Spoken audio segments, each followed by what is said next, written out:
Okay, pauwi tayo. May topic tayo ngayon. Dominar 400. Pace out na nga ba? Well, nasagot ko na rin naman na to dun sa may nagtanong kasi dun sa comment sa atin. So kinonfirm ko dun sa barkada natin na sa nagtatrabaho sa Superbike Center ba yun? Basta dealer din sila. Una niya sinabi, hindi naman, meron pa kami. Sabi niya, marami pa kaming stocks. So tapos binalikan niya ako. Ito yung sinabi niya, na confirm na nga daw. Nakita niyo yung date dyan. Sana makita yung date kung meron.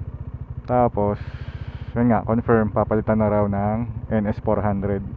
Tapos ginawa natin itong Kawasaki Emus.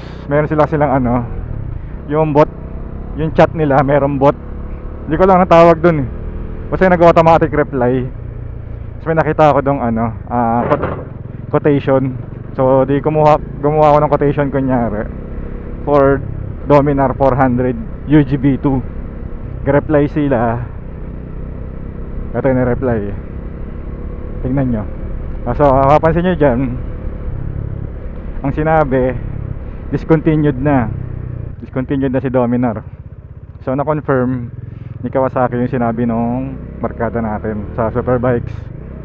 So discontinued ang pagkasabi, di ba? Hindi sinabi yung phase out. Kasi nakakaba pag phase out ang sinabi na term. Kasi ang intindi ko doon, pag phase out, para sa akin, wala na talaga, di ba? Pati yung parts siguro, hindi na sila gagawa. So dapat ba tayong kabahan, mga naka-Dominar? Dahil kung may masira, paano yung parts natin? Hindi, kasi yung NS400, hindi ko pa na research maigi, pero nung nakita ko yung itsura niya, tapos nakita ko yung makina na 373, malamang itong makina pa rin yun. Kahit nga yung side mirror parehas eh. So merong chance na yung mga parts nun pasok pa rin sa Dominar natin, since same engine. Ang maganda lang doon, may rider modes, pogi din, kaso naked eh. Ito sa atin kasi parang more on ano na siya eh, touring, parang ganoon yung naging ano niya, lalo na yung direction nung UGB2, naging touring siya.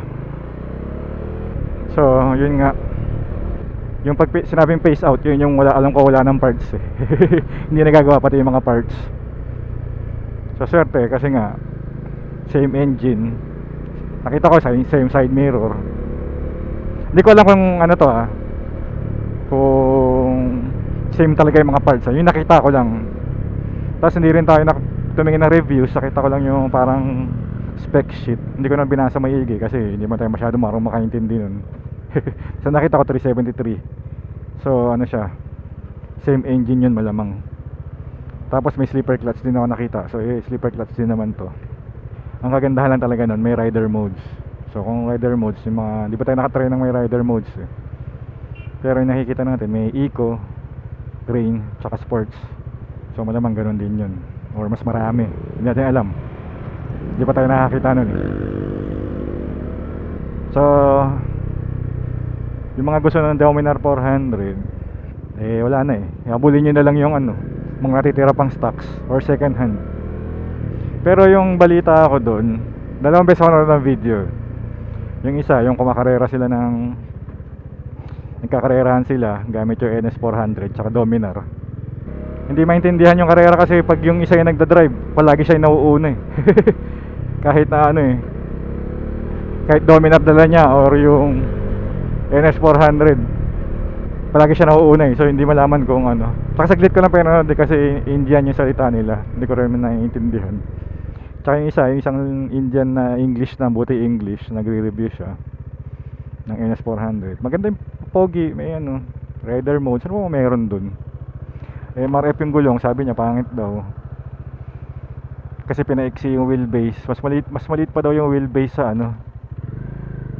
wala palang stoplight. Mas maiksi pa daw yung wheelbase dun sa NS200.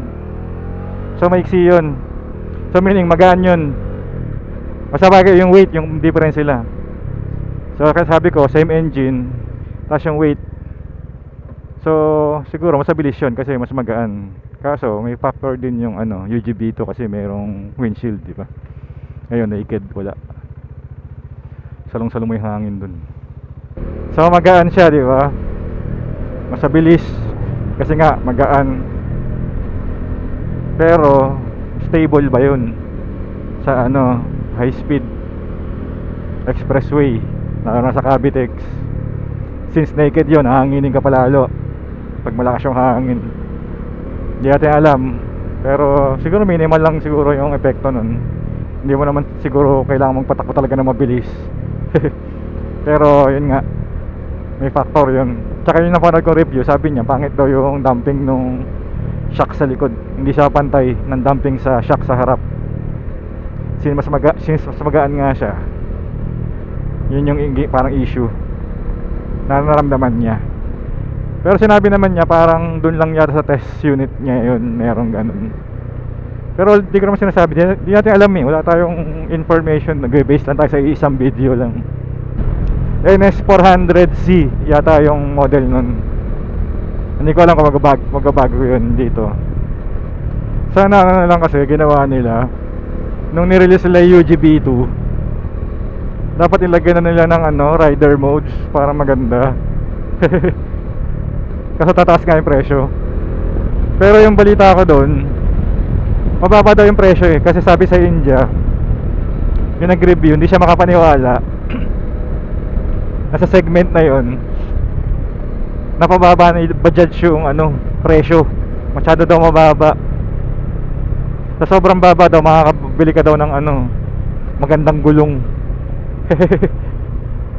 Sa kanila yun, sa atin hindi natin alam. Pero hindi kasi sinabi na mas baba siya sa Dominar, hindi Pero malakas daw yung arangkada kasi pinapawili niya. Natutuwa siya. Pansin ko rin yun doon sa ano, napanood ko na nagkakarera na na Dominar, tsaka yun. Ganoon din yung case, ang lakas yung arangkada. Naiiwan yung Dominar sa simula.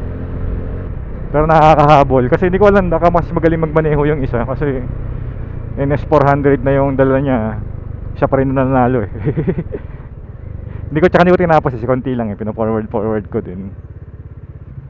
So kung ako ba, bibili ba kung sabay silang lumabas sa presyo? Kasi pipiliin ko yun kasi may rider modes yun Well, di naman talaga masyadong importante, pero importante yun.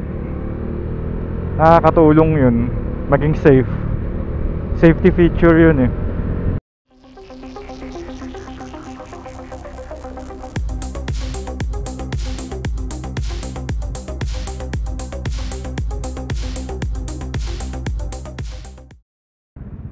So ayun, nasabi na natin information. Wag niyo na ako ihatid pa uwi. Okay na tayo dito. Okay, sige.